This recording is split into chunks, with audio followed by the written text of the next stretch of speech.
बात सुनते रसीली रे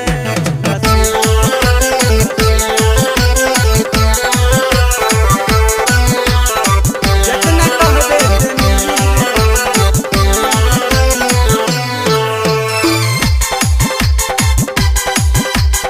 महामाया म्यूजिक बात सुनते रसीली रे जितना कहबे ते मिली रे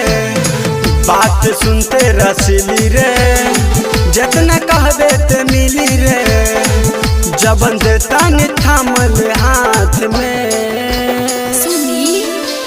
ना बाबू साहेब नाचे न जाई बरात में गोली चलेला मलाह जी के बरात में ना बाबू साहेब नाचे न जाई बरात में गोली चलेला मलाह जी के बरात में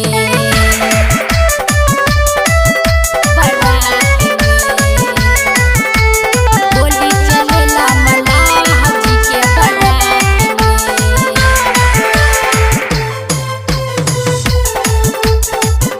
अभी आप सुन रहे हैं लक्ष्मण दीवाना जी के आवाज में। इतना पैसा पैबू जितना बंद के ले जेबू बोरा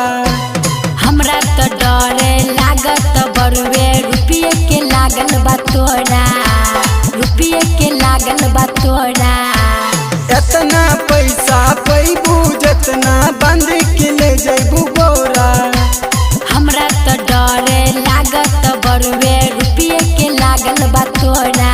बोला कबना के पड़ल बारू बात में ए सुनली ना बाबू साहेब नाचे न जाई बरात में गोली चलेला मलाह जी के बरात में ना बाबू साहेब नाचे न जाई बरात में गोली चलेला मलाह जी के बरात में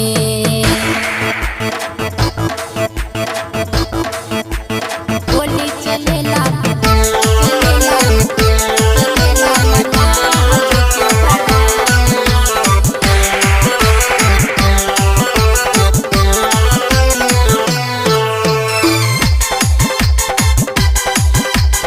महामाया म्यूजिक कैदा में रहबू फायदा में रहबू कहे अभिषेक पैसा देवे के आर में तू तो बोलेला बड़ी विशेष बोलेला बड़ी विशेष कैदा में रहबू फायदा में रहबू कहे अभिषेक पैसा देवे के आर में तू तो बोलेला बड़ी विशेष लक्ष्मण के नचैये साथ में सुनी ना बाबू साहेब नाचे न जाई बरात में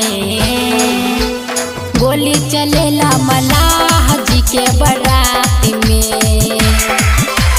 ना बाबू साहेब नाचे न